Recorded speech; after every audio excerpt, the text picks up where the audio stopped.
Dear parents, how do you think your child participates in civics and government? You will be surprised how much they do. I am here to talk to you about the basic concepts of it, how you can make it relevant, and give you some ideas on how you can practice implementing civics and government in your home.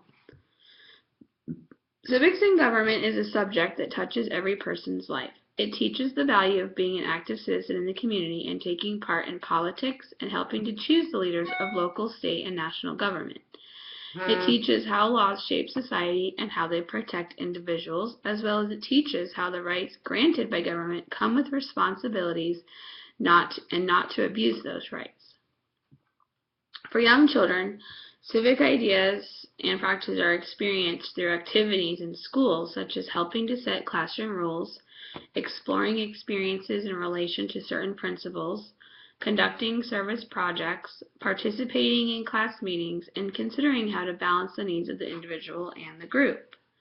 Furthermore, young children explore their developing sense of fairness, rules, and order through relationships with others in the classroom. Children are not just preparing to become members of a democratic society, but more so they are citizens of it.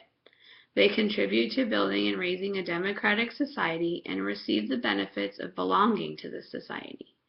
As members of a democracy, children develop a sense of shared concern. They experience that their interests are similar to others and that their welfare is entwined with the welfare of others. They learn to balance their individual needs with the common good. In the classroom, young children learn they are worthy, valued, and respected. They know that their individual needs and wants will be met and the freedom of speech, pursuit of happiness, and other rights will be protected. At the same time, they are learning to expand their concerns and give up some of their egocentrism. There are several important values of a democratic society that children should practice. One of them should include allowing the child to make decisions. Giving children the opportunity to make choices involves allowing them to indicate their preference at specific points of time on certain subjects, and it makes them feel important. It lets them know that whatever consequences are to follow, that it will be because of the choice they made. Being able to make wise decisions is required of participants in a democratic society. Another value of the democratic society is making rules. Children already know that rules come from authority and that by being good means following orders. Children need to participate in setting and following rules and begin the long process of separating intent from action.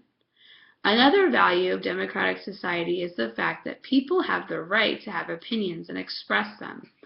It is important that as parents you let your child express their feeling about a decision because it lets the child know that you care about how they are feeling and will take their opinion into consideration the next time. When it comes to practicing civics and government at home, there are various activities you can do. Establish a set of house rules that the child should adhere by when they are in their home environment or out in the community, and perhaps display the rule chart somewhere in the house so the child is always reminded. You can assign responsibilities to the child, such as chores, to earn an allowance. Giving them some kind of allowance will be an incentive for completing the task at hand. Not all responsibilities have to be chores, so to speak, but it can be also something like assigning the child the responsibility of feeding the family pet. By doing this, children will understand that they are accountable for their pet's well-being. Additionally, implementing a voting system in your home can practice the decision-making process. An example of this would be allowing the children to vote on what to get for dinner. Another fun idea for children and parents to do together is allowing them to switch roles. Play with your child.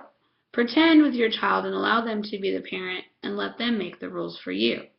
By doing this, you can get an understanding of how your child perceives rules and the things they think about when they establish them, as well as let the child get an understanding of what it feels like to be an authority figure. Thank you, and I hope that you've enjoyed the information I provided today on civics and government, and hope that you found it very helpful.